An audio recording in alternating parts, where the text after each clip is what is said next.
ರೈತ ಬಾಂಧವರಿಗೆ ನಮಸ್ಕಾರ. ನಾವು ಇವತ್ತು ಕಲ್ಲೂರಿನ ಉಪ್ಪಿನವರ ಹೊಲಕ್ಕೆ ನಾವು ವಿಸಿಟ್ ಮಾಡಿದ್ದೀವಿ. ಈಗ ಅವರು ಚೆನ್ನಾಗಿ 4.5 ಫುಟ್ ಸಾಲು ಕಬ್ಬು ಪ್ಲಾಂಟೇಶನ್ ಮಾಡ್ಯಾರ. ನಮ್ಮ ಶುಗರ್ ಕೇನ್ ಕಲಪ್ರೋಶ್ ಗ್ರೂಪ್ ಒಂದು ಮೆಥಡ್ ಪ್ರಕಾರ ಮಾಡಿದ್ದಾರೆ. ಇದು ಆ್ಯಕ್ಚುಲಿ ಅವರು ಫೌಂಡೇಶನ್ ಸೀಡ್ ತಂದು ಪ್ಲಾಂಟೇಶನ್ ಮಾಡ್ಯಾರ. ಇದು ನಂಗೆ ಭಾಳ ಖುಷಿ ಆಯಿತು. ಯಾಕಂದ್ರೆ ಫೌಂಡೇಶನ್ ಬಗ್ಗೆ ಯಾರು 86-032 ತಮ್ಮಲ್ಲೇ ಬೀಜ ಹಚ್ಕೊರತ್ತಾರ. ಇವರು ಸ್ಪೆಷಲಾಗಿ ನಿಜಗಪ್ಪ ಶುಗರ್ ಇನ್ಸ್ಟಿಟ್ಯೂಟದಲ್ಲಿ ಅದರಿಂದ ಟಿಶ್ಯೂ ಕಲ್ಚರ್ ಬೀಜ ತಂದು ಫೌಂಡೇಶನ್ ಬೀಜ ಮಾಡ್ಕೊಂಡು ಈಗ ಇದು F2 ಬೀಜ ಇದು ಹಚ್ಚಾರ. ಆ್ಯಕ್ಚುಲಿ ಈಗ ಪ್ರತಿಯೊಬ್ಬರು ರೈತರು ಈ ಟೈಪ್ ಬೀಜ ಚೇಂಜ್ ಮಾಡ್ಕೋತಿದ್ರು. ಕಬ್ಬಿನ ಹೊರೈಟಿ ಆದ್ರೆ ನಮ್ಮ 86-032 ಒಳಗೆ ಒಳ್ಳೆಯ ಒಂದು ಇಳುವರಿ ಬರೋಕ್ಕೆ ಒಂದು ಭಾಳ ಅನುಕೂಲ ಆಗ್ತೈತಿ. ಯಾಕಂದ್ರೆ ನಮ್ಮಲ್ಲೇ ಬೀಜ ನಮ್ಮಲ್ಲಿ ಹಚ್ಚೋದ್ರಿಂದ ಕಬ್ಬು ಸಣ್ಣ ಹಾಕೋತ ಹೋಗ್ತೈತಿ. ಟಿಶ್ಯೂ ಕಲ್ಚರ್ದಿಂದ ಫೌಂಡೇಶನ್ ಬೀಜ ತಂದು ಟಿಶ್ಯೂ ಕಲ್ಚರ್ ಸಸಿ ತಂದು ಅದನ್ನ F1 ನಮ್ಮಲ್ಲಿ ಮತ್ತೊಂದು ಮಾಡ್ಕೊಂಡು ಈಗ F2 F3 ಬೀಜ ಹಚ್ಚೋದ್ರಿಂದ ಭಾಳ ಒಂದು ಚೆನ್ನಾಗಿ ಟ್ರಿಲ್ಲರ್ಸ್ ಬರೋದಾಗಲಿ ಕಬ್ಬು ಮಟ್ಟೆ ಆಗೋದಾಗಲಿ ಇದಾಗ್ತದೆ. ಅದ್ರ ಸಂಬಂಧ ಎಲ್ಲ ರೈತರು ದಯಮಾಡಿ ಹೊಸ ಬೀಜ ಅಂದರೆ ನಮ್ಮದು 86-032 ಎಲ್ಲಕ್ಕಿಂತ ಬೆಸ್ಟ್ ಬೀಜ ಅದ. ಅದನ್ನೇ ಒಂದು ಇದು ಮಾಡ್ಕೊಂಡು ಬೀಜ ಹಚ್ಚೋದ್ರಿಂದ ಭಾಳ ಒಳ್ಳೆಯದು. ಇದೇ ಸರ್ ನೀವು ಇನ್ನು ಮುಂದೆ ಈ ಹೊಲದ ಈ ಬೀಜ ಹಚ್ಚಬೇಡ್ರಿ. ಹಾಂ ಸರ್. ಯಾಕಂದ್ರೆ ಏನು ನಿಮ್ದು ಇಲ್ಲಿ ಬೀಜ ಐತ್ರಿ, ಇದೇ ಬೀಜ ನೀವು ಮತ್ತೊಂದಿಗೆ ಏನು ಒಂದು 3-4 ಕಿಲೋಮೀಟ್ರ್ ಮೇಲೆ ಇರ್ತೈತ್ರಲ್ಲ ಅಲ್ಲಿ ಹಚ್ಚಿದ್ರೆ ಅಲ್ಲಿ ಬೀಜ ಇಲ್ಲಿ ಹಚ್ಚಿರಿ, ಲಾಟ್ ಆಫ್ ಡಿಫ್ರೆನ್ಸ್ ಆಗ್ತೈತಿ. ಅದು ಯಾವ ಬಾವಿ ನೀರು ಯಾವ ಒಂದು ಮಣ್ಣಿನ ಗುಣಧರ್ಮ ಅಲ್ಲಿಂದಲ್ಲಿ ಹಚ್ಚೋದ್ರಿಂದ ಸಣ್ಣ ಹಾಕೋತ ಹೋಗ್ತೈತೆ ಬೀಜ ರೀ. ಈಗ ನಮ್ಮ ಹೊಲದಾಗ ರೀ ನಾ ಹಚ್ಬೇಕಾದ್ರೆ ನಾವು ಈ ಹೊಲದಾಗ ಬೀಜ ಒಂದು 4 ಕಿಲೋಮೀಟ್ರ್ ಮೇಲೆ ಮತ್ತೊಂದು ಹೊಲ ಐತಿ, ಅಲ್ಲಿ ಬೀಜ ತಂದು ಇಲ್ಲಿ ಹಚ್ತೀನಿ, ಇಲ್ಲಿ ಬೀಜ ತಂದು ಅಲ್ಲಿ ಹೋಗಿಸ್ತೀನಿ. ಅದ ಈಗ ನಮ್ಮ ಮಣ್ಣಿನ ಗುಣಧರ್ಮ ಮತ್ತು ಅದ್ರ ರೆಸಿಸ್ಟೆಂಟ್ ಪವರ್ ಬರ್ತೈತಿ, ಹಿಂಗಾಗಿ ಸಣ್ಣ ಹಾಕೋತ ಬರ್ತೈತಿ ನೋಡಿರಿ. ಅದಕ್ಕೆ ಈಗ ಏನೈತಿಲ್ಲ ಅದನ್ನ ಬೀಜ ಚೇಂಜ್ ಮಾಡೋದ್ರಿಂದ ಕಬ್ಬು ಭಾಳ ಮಟ್ಟ ಆಗ್ತದೆ. ಪ್ರಾಕ್ಟಿಕಲಿ ನನ್ನಲ್ಲಿ ನಂಗೆ ಭಾಳ ಅನುಭವ ಇದಾಗೈತ್ರಿ ಅದು. ಯಾಕೆ ಹೋದ ಈ 2 ವರ್ಷದಿಂದ ನಮ್ಮ ಇದೇ ಬೀಜ ಮುರಿದು ಇಲ್ಲಿ ಹಚ್ಚೀನಿ, ಆ ಕಬ್ಬು ಸಣ್ಣ ಆಯಿತು. ಅದೇ ಬೀಜ ಮತ್ತು ಆ ಹೊಲಕ್ಕೆ ಹೋಗಿ ಹಚ್ಚೀನಿ, ಅಲ್ಲಿ ಕಬ್ಬು ಮಟ್ಟ ಆಯಿತು. ಅವತ್ತಿಂದ ಪ್ರಾಕ್ಟಿಕಲಿ ಅಲ್ಲಿ ಬೀಜ ತಂದು ಇಲ್ಲಿ ಹಚ್ತೀನಿ, ಇಲ್ಲಿ ಬೀಜ ಅಲ್ಲಿ ಹಚ್ತೀನಿ. ಅದು ಮಾಡೋದ್ರಿಂದ ಕಬ್ಬು ಮಟ್ಟೆನೂ ಆಗ್ತದೆ ಮತ್ತು ನಮ್ಗೆ ಇಳುವರಿಯೂ ಚಲೋ ಕೊಡ್ತದೆ. ಸರ್ ತಾವು ನಮ್ಮ ಗ್ರೂಪ್ ಬಗ್ಗೆ ಬಹಳದಿಂದ ಅಭಿಮಾನ ಇಟ್ಟು, ಯಾಕಂದ್ರೆ ಅಷ್ಟೇಕ್ಕೂ ಬಂದಿದ್ರಿ. ಸ್ಪೆಷಲ್ ಆಗಿ ಅಷ್ಟೇ ನಾವು ಸಂಜಯ್ ಮಾನೆಯವರು ಹಾಗೂ ಅಶೋಕ್ ಕೋತ್ ಅವ್ರ ಹೊಲಕ್ಕೂ ಹೋಗಿ ವಿಸಿಟ್ ಮಾಡಿ ಬಂದಿದ್ದೀವಿ. ನಾವು ನೀವೆಲ್ಲ ಕೂಡಿ ಹಾಗೂ ನಿಮಗೊಂದು ಕರೆ ಕೊಟ್ಟು ನಾವು ಇಲ್ಲಿ ಬಂದಿದ್ದೀವಿ. ಅದಕ್ಕೆ ಇದ್ರ ಬಗ್ಗೆ ನಿಮ್ಗೆ ಏನು ಅನಿಸಿಕೆ, ಒಂದು 4 ಅನಿಸಿಕೆ ಐತಿ.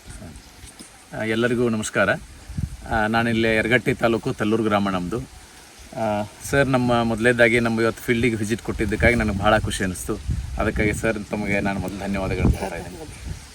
ಸರ್ ಹೇಳಿದಂತೆ ನಾನು ಈಗಾಗಲೇ ನಮ್ಮ ಬೆಳಗಾವಿಯ ನಿಜಲಿಂಗಪ್ಪ ಶುಗರ್ ಕೇನ್ ಅದು ರಿಸರ್ಚ್ ಸೆಂಟರ್ನಿಂದ ಟಿಶ್ಯೂ ಕಲ್ಚರ್ ಮಾಡಿದಾಗಿರುವಂಥ ಅಗಿಗಳನ್ನು ನಾನು ತಂದು ಹಚ್ಕೊಂಡಿದ್ದೆ. ನನ್ನ ಪಕ್ಕದ ಹೊಲದಲ್ಲಿ ಮೊದಲು ನಾನು ಅದನ್ನು F1 ತಳಿ ಮಾಡ್ಕೋಬೇಕು ಅಂತ ತಿಳ್ಕೊಂಡು ಅಲ್ಲಿ ಮೊದಲು ಹಚ್ಕೊಂಡಿದ್ದೆ.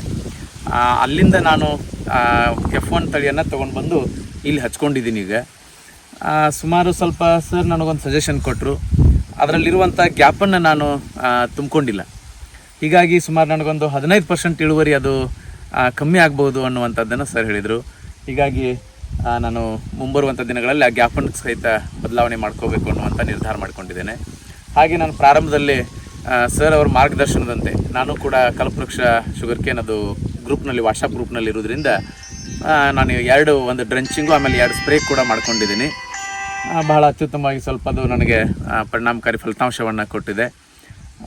ಇದೇ ರೀತಿ ಇನ್ನು F1ದಿಂದ ಇದನ್ನು ಮತ್ತು ಬೇರೆ ಒಂದು ಹೊಲಕ್ಕೆ ಇದನ್ನು ತಳಿ ಮಾಡಿಕೊಂಡು ಹಾಗೆ F3 ತಳಿಯನ್ನು ಮಾಡಿಕೊಂಡ್ರೆ ನನಗೆ ಅದು 86 ಒಳ್ಳೆಯ ಒಂದು ಮುಂದೆ ಇಳುವರಿಯನ್ನು ಕೊಡುವಂಥ ನಿರೀಕ್ಷೆಯಲ್ಲಿ ನಾನಿದ್ದೀನಿ. ಇನ್ನು ಈ ಸದ್ಯದೊಳಗೆ ಅದನ್ನು ಬೋಧಿಸುವಂಥ ಒಂದು ಹಂತವನ್ನು ತಲುಪಿದೆ. ಅದನ್ನು ಕೂಡ ನಾನು ಸುಧೀರ್ ಸರ್ ಅವರ ಮಾರ್ಗದರ್ಶನದಲ್ಲಿ ಅವರ ಒಂದು ಮೈಕ್ರೋ ನ್ಯೂಟ್ರಿಯೆಂಟ್ ಕಿಟ್ ಇದೆ, ಇವತ್ತೇ ನಾನು ಅದನ್ನು ಅವರಿಂದ ನಾನು ಪಡಿತಾ ಇದ್ದೇನೆ. ಅದನ್ನು ಮೈಕ್ರೋ ನ್ಯೂಟ್ರಿಯೆಂಟ್ ಕಿಟ್ಟು ಜೊತೆಗೆ ಕೆಲವೊಂದಷ್ಟು ಫರ್ಟಿಲೈಸರ್ಗಳನ್ನು ಉಪಯೋಗ ಮಾಡಿ ಬೋಧಿಸುವಂಥ ಮಣ್ಣು ಏರಿಸುವಂಥ ಒಂದು ಹಂತವನ್ನು ಮಾಡಿಕೊಂಡು ಮುಂದೆಯೂ ಕೂಡ ನಾನು ಅವರ ಒಂದು ಮಾರ್ಗದರ್ಶನದಲ್ಲಿ ಇನ್ನೂ ಇದನ್ನು ಸುಧಾರಣೆ ಮಾಡ್ಕೊಳ್ಬೇಕು ಅನ್ನುವಂಥ ಒಂದು ಅಪೇಕ್ಷೆಯಲ್ಲಿದ್ದೇನೆ. ಬಂಧುಗಳೇ, ತಮ್ಮೆಲ್ಲರಿಗೂ ಕೂಡ ಮತ್ತೊಮ್ಮೆ ನನ್ನ ನಮಸ್ಕಾರಗಳನ್ನು ತಿಳಿಸ್ತೇನೆ. ಓಕೆ ಸರ್, ಧನ್ಯವಾದಗಳು. Thank you sir. Thank you sir. ಎಲ್ಲ ರೈತ ಬಾಂಧವರಿಗೆ ನಮಸ್ಕಾರ.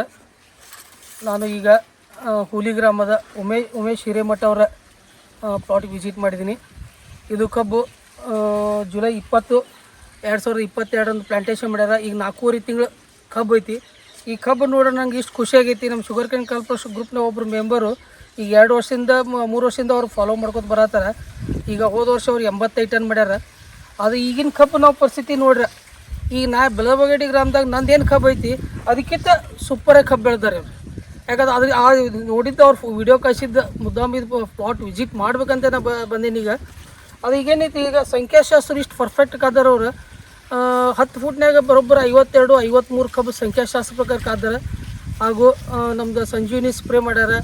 ಆಮೇಲೆ ನಮ್ದು ಸಂಜೀವಿನಿ ಸಂಜಯ್ ಮಾಣಿ ಅವ್ರ ಚಾರ್ಟ್ ಪ್ರಕಾರ ಫರ್ಟಿಗೇಷನ್ ಎಲ್ಲ ಕರೆಕ್ಟ್ ಕೊಟ್ಟಾರ. ಡ್ರಿಪ್ ಇರಿಗೇಷನ್ ಮಾಡ್ಯಾರ. ಇದು ನನಗೆ ಇವತ್ತಿನ ಬೆಳೆ ನೋಡ್ಬೇಕಾದ್ರೆ ಈಗೇನು ನಾ 2 ಎಕರೆ 15 ಗುಂಟೆದಾಗ 270 ಟನ್ ಏನು ಮಾಡೀನಿ, ಅದು ಕ್ರಾಸ್ ಆಗ್ತಾರೆ ಅಂತ ನಂಗೆ 100% ಗ್ಯಾರಂಟಿ ಐತಿ. ಯಾಕಂದ್ರೆ ಇವತ್ತಿನ ಬೆಳೆ ಈಗೇನು ನಂದು ಒಂದು 5.5 ತಿಂಗಳು ಏನು ಬೆಳೆ ಐತಿ, ಆ ಬೆಳೆಗೆ ಮತ್ತು ಇವ್ರು 4.5 ತಿಂಗಳು ಬೆಳೆಗೆ ನನಗಿಂತ ಮತ್ತು ಒಂದು ಗುಂಜು ಹೆಚ್ಚೈತಿ ಹೊರತಾಗಿ ಅದಕ್ಕೆ ಕಮ್ಮಿ ಇಲ್ಲ. ನಾನು 1 ತಿಂಗಳು ಲೇಟಾಗಿಲ್ಲ ಇದು ಮಾಡಿದ್ರು ಅವ್ರದ್ದು ಈಗ ಸದ್ಯ ಬೆಳೆ ನೋಡ್ರೆ ಇವ್ರದ್ದು ನನ್ನ ಲೆಕ್ಕ 115ರಿಂದ 120 ಟನ್ ಬೀಳು ನಂದೊಂದು ಆಸೆ ಐತಿ. ಆ ಪ್ರಕಾರ ಬೀಳತೈತಿ. ಅವ್ರ ಪ್ರಯತ್ನವೂ ಅಷ್ಟೇ ಮಾಡ್ಯಾರ. ಯಾಕಂದ್ರೆ ಲ್ಯಾಂಡ್ ಪ್ರಿಪ್ರೇಷನ್ದಲ್ಲಿ ಅವರ ಸಾಕಷ್ಟು ಕುರಿ ಮಲ್ಸ್ಯಾರ. ಆಮೇಲೆ ಸಂಜೀವಿನಿ ನಮ್ದು ಡಾಕ್ಟರ್ ಸಂಜಯ್ ಮಾಣಿ ಅವರು ಹಾಗೂ ನಮ್ಮ ಶುಗರ್ ಕ್ಯಾನ್ ಕಾರ್ಪೊರೇಷನ್ದು ಏನು ಫರ್ಟಿಗೇಷನ್ ಚಾರ್ಟ್ ಐತಿ, ಆ ಚಾರ್ಟ್ ಪ್ರಕಾರ 100% ಫಾಲೋ ಮಾಡ್ಯಾರ. ಸಂಜೀವಿನಿ ಸ್ಪ್ರೇ 4 ಸ್ಪ್ರೇನೂ ಮಾಡ್ಯಾರ. ಆಮೇಲೆ ಬ್ಯಾಕ್ಟೀರಿಯಾಗಳು ಬಿಟ್ಟಾರ. ಅಗದಿ ಪರ್ಫೆಕ್ಟಾಗಿ ಮಾಡ್ಯಾರ. ಅದಕ್ಕೆ ನಂಗೆ ಭಾಳ ಖುಷಿ ಐತಿ. ಇವರು ಇನ್ನು ಮುಂದೆ ಇದೇ ಪ್ರಕಾರ ಉಳ್ಕಿದ್ದೆಲ್ಲ ರೈತರು ಬೆಳ್ಕೊಂಡು ಹೋಗಲಿ ಅಂಥೇಳಿ ನನ್ನೊಂದು ಆಸೆ. ಕಾಂಗ್ರ್ಯಾಚುಲೇಷನ್ ರೀ, ತುಂಬ ಧನ್ಯವಾದ. ಈಗ ನೀವೇನು ಕಬ್ಬಿಗೆ ಇದು ಮಾಡಿರಲ್ಲ ರೀ, ಈಗ ನೀವು ಒಂದು ಫರ್ಟಿಗೇಷನ್ ಮತ್ತು ಇದ್ರ ಪ್ರಕಾರ ಈಗ ಯಾವ ಟೈಪ್ ಮಾಡಿರಲ್ಲ ಅದು ಗೊಬ್ಬರ ಹಾಕೋದು ಅದಕ್ಕಿಂತ ಮೊದಲು ಲ್ಯಾಂಡ್ ಪ್ರಿಪರೇಷನ್ ಯಾವ ಟೈಪ್ ಗ್ರೀನ್ ಮೆನ್ಯೂರಿ ಸರಿಲಿ ಗೊಬ್ಬರ, ಆಮೇಲೆ ಕುರಿ ಮಲ್ಸೇರಿ, ಆಮೇಲೆ ಈಗ ಪ್ಲಾಂಟೇಶನ್ ಮಾಡ್ಬೇಕಾದ್ರೆ ಕಬ್ಬತ್ತು ಎಲ್ಲ ಕಬ್ಬತ್ತು ಸಸಿ ಏನು ಹಚ್ಚಿಲ್ಲ, ಗ್ಯಾಪ್ ಫಿಲ್ಲಿಂಗ್ 100% ಗ್ಯಾಪ್ ಫಿಲ್ಲಿಂಗ್ ಮಾಡ್ಕೊಂಡಿರಿ. ಈಗ ನಿಮ್ಮ ಸಂಖ್ಯಾಶಾಸ್ತ್ರ ಪ್ರಕಾರ 10 ಫುಟ್ನಾಗ ನಿಮ್ಗೆ ಎಷ್ಟು ಕಬ್ಬು ಅದಾವ್ರಿಗೂ? 54 ಬಂತ್ರಿ. 54 ಅಂದ್ರೆ ಅದಕ್ಕೆ 100% ಸಂಖ್ಯಾಶಾಸ್ತ್ರ ಪ್ರಕಾರ ಆಯ್ತು. ಈಗ ನಿಮ್ಮ ಅಂದಾಜು ಎಷ್ಟು 4.5 ತಿಂಗಳಿಗೆ ಎಷ್ಟು 5-6 ಗಣಿ ಕಬ್ಬು ಅದಾವ್ರಿ? ಒಂದೊಂದು ಕಡೆ 7-8 ಐತಿ ಮಟ್ಟ ಗಣಿ ಕಬ್ಬು ಅದಾವ. ಮತ್ತು ಗರ್ತು ಆಗಲಿ ಅಗದಿ ಫಸ್ಟ್ ಕ್ಲಾಸ್ ಗರ್ತು ಬಂದದ. ಮತ್ತು ವಾಡಿ ಒಳಗೂ ಅಗದಿ ನೋಡಲ್ಲ 100% ಎಲ್ಲ ಇದುವಾಗಿ ಈಗ ನಮ್ದು ಸ್ಪ್ರೇ ಹೊಡೆಯೋದ್ರಿಂದ ಈಗ ಆಲ್ರೆಡಿ 4 ಬಟ್ ಸಣ್ಣ ಇದು ಬಂದದ. ಇನ್ನೂ ಇದು ದಿಪ್ಪು ಆಮೇಲೆ ಉದ್ದು ಹೆಚ್ಚಾಗ್ತದೆ. ಮತ್ತು ಈ ಗ್ರೀನಿಶು ಇನ್ನೂ ಗ್ರೀನಿಶ್ ಬರ್ತದೆ. ದಂಟಿಗೆ ಅಂದ್ಕೊಳ್ಳಿ ಸ್ವಲ್ಪ ಬಿಸಿಲು ಇರೋದ್ರಿಂದ ಹಳದಿ ಕನ್ನಡ ಅಗದಿ ಫುಲ್ ಗ್ರೀನಿಶ್ ಐತೆ ಇದು. ಓಕೆ, ಧನ್ಯವಾದಗಳು ಹಿರೇಮಠ ಅವರ. ಇದೇ ಪ್ರಕಾರ ಚೆನ್ನಾಗಿ ಬೆಳ್ಕೋರಿ. ತಾವು ನಿಮ್ಮ ತಮ್ಮ ಒಂದು ಮಾತಾಡಂತೆ. ನಮಗೆ ಸುದೀಶ್ ಅವ್ರು ಬಂದಿದ್ದು ಭಾಳ ಹೆಮ್ಮೆ ಆಯಿತು, ಭಾಳ ಖುಷಿ ಆಯಿತು ನಮಗೆ ಬಂದಿದ್ದು. ಅವ್ರ ಸಂಬಂಧ ವೇಟ್ ಮಾಡಿ 1 ತಿಂಗಳಾಗಿತ್ತು. ಅದ್ರ ಸಂಬಂಧ ಆಗಿ ಬಂದು ನಮ್ಗೆ ಭೇಟಿಯಾಗಿದ್ದು ನಮ್ಗೆ ಧನ್ಯವಾದಗಳು. ಅವರ ಮಾರ್ಗದರ್ಶನದಲ್ಲಿ ನಮಗೆ ಅನುಕೂಲ ಆಯಿತು. ಮುಂದುವರಿತೇವೆ ರೀ. ನಾವು ಇಷ್ಟು ದಿವಸ ಸುಧೀರ್ ಸರ್ನ ವಿಡಿಯೋ ಒಳಗೆ ನೋಡ್ತಿದ್ವಿ. ಸಮಕ್ಷಮ ಅವರೊಂದಿಗೆ ಮಾತಾಡೋಕೆ ಅವಕಾಶ ಸಿಕ್ಕತಿ ಇವತ್ತು. ಅದು ನಮ್ಮ ಉಮೇಶ್ ಹಿರೇಮಠ ಅಜ್ಜಾರ್ ಸರ್ ಆಗಿ ಅವರು ಸತತ ಪ್ರಯತ್ನ ಮಾಡಿದ್ರಿಂದ ಸರ್ ಇವತ್ತು ಅವ್ರ ಫ್ಲ್ಯಾಟಿಗೂ ವಿಸಿಟ್ ಮಾಡೋದಾಯ್ತು. ಮುಂದೆ ನಮಗೂ ಅವರಿಂದ ಹೆಚ್ಚು ಮಾರ್ಗದರ್ಶನ ಸಿಗಲಿ ಅಂತೇಳಿ ನಾವು ಆಸೆ ಮಾಡ್ಕೊಂಡು ನಾವು ಈಗ ನಮ್ಮದು ಒಂದು ಪ್ಲಾಟ್ ತೋರಿಸ್ತೇವೆ ಅವರಿಗೆ. ಈಗ ಆಲ್ರೆಡಿ ಕಟಾವಾಗಿ ಹೋಗೈತಿ. 80-81 ಟನ್ ಬಿದ್ದೈತೆ ನಮ್ಮದು. ಇನ್ನು ಮುಂದಿಂದು ಹೆಂಗಂತ ಅನ್ನೋದು ಇವ್ರನ್ನ ಅವ್ರನ್ನ ಕೇಳ್ಕೊಂಡು ನಾವು ಮುಂದಿನ ಬೆಳೆ ಬೆಳಿಬೇಕಂತ ನಮ್ಮದು ಆಸೆ ಐತಿ. ಓಕೆ ಸರ್, ಅವಶ್ಯ ನಿಮ್ಮ ತೋಟಕ್ಕೆ ಹೊಲಕ್ಕೂ ಬರ್ತೇನೆ ರೀ.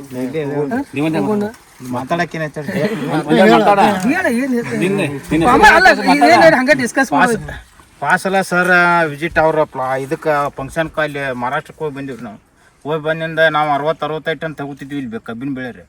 ಅಲ್ಲಿ ಹೋಗಿ ಬಂದಿಂದ ಈಗ ನಾನು ಇದೇ ಸರ ಕಟಾವಾಗೈತಿ. ನಂದು 85 ಟನ್ ಕಬ್ಬು ತೆಗ್ದಾನ್ರಿ. ಈಗ ಆಗಲಿ ಕಟಾವಾಗೈತಿ. ಇನ್ನು ಮ್ಯಾಲೆ ಸರ್ನ ವಿಸಿಟ್ ಪ್ರಕಾರ 100-110 ಟನ್ ತೆಗಿಬೇಕಂತೇಳಿ ಆಸೆ ಇಟ್ಕೊಂಡೇವ್ರಿ. ಅದನ್ನು ಸರ್ ಸಲಹೆದಾಗ ನಾವು ಮಾರ್ಗದರ್ಶನದಾಗ ಹೋಗ್ಬೇಕಂತೇಳಿ ಇದನ್ನ ಮುಂದಿನ ಪ್ಲಾಟಿಗೆ ಅವ್ರ ಮಾರ್ಗದರ್ಶನದಾಗ 100-110 ಟನ್ ತೆಗಿಬೇಕಂತೇಳಿ ಆಸೆ ಇಟ್ಕೊಂಡು ಇದನ್ನ ಮಾಡ್ಕೊಂಡು ಹೊಂಟೇವ್ರಿ.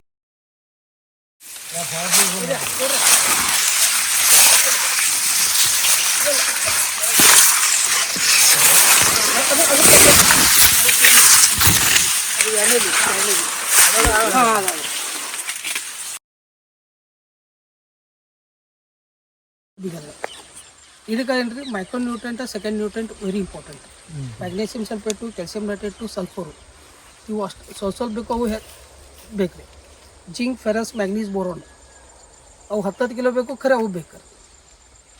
ನಾವು ಬೇಸಲ್ ಡೋಸ ಏನು ಮಾಡ್ತೀವಿ ರೀ, ಕೆಳಗೆ ಹಾಕೋ ಮುಂದೆ 2 ಚೀಲ DAP, 1 ಚೀಲ ಪೊಟ್ಯಾಶ್ ರೀ, ಆಮೇಲೆ ಮೈಕ್ರೋ ನ್ಯೂಟ್ರೆಂಟ್ ಕಿಟ್ 1 ರೀ, 25 kilo magnesium, zinc 10, ferrous 10, ಮ್ಯಾಗ್ನೀಸ್ 5, borax 3, sulphur ಒಂದು 10 ರಿಂದ 15 kg, ಆ ಜೋಡಿ ಫಾಲ್ಟೇರ್ ಅದು ಕೆಳಗೆ ನಮ್ದು ಕೀಡಿ ಔಷಧ ಏನು ಬೇರೆ ಹತ್ತಬಾರ್ದಂಗೆ ಇದನ್ನು ಎಲ್ಲ ಸಾಲ ಕೊಟ್ಟು ಅದನ್ನ ಮಣ್ಣ ಮಿಕ್ಸ್ ಮಾಡಿ ಆಮೇಲೆ ಕಬಸ್ತೀವಿ.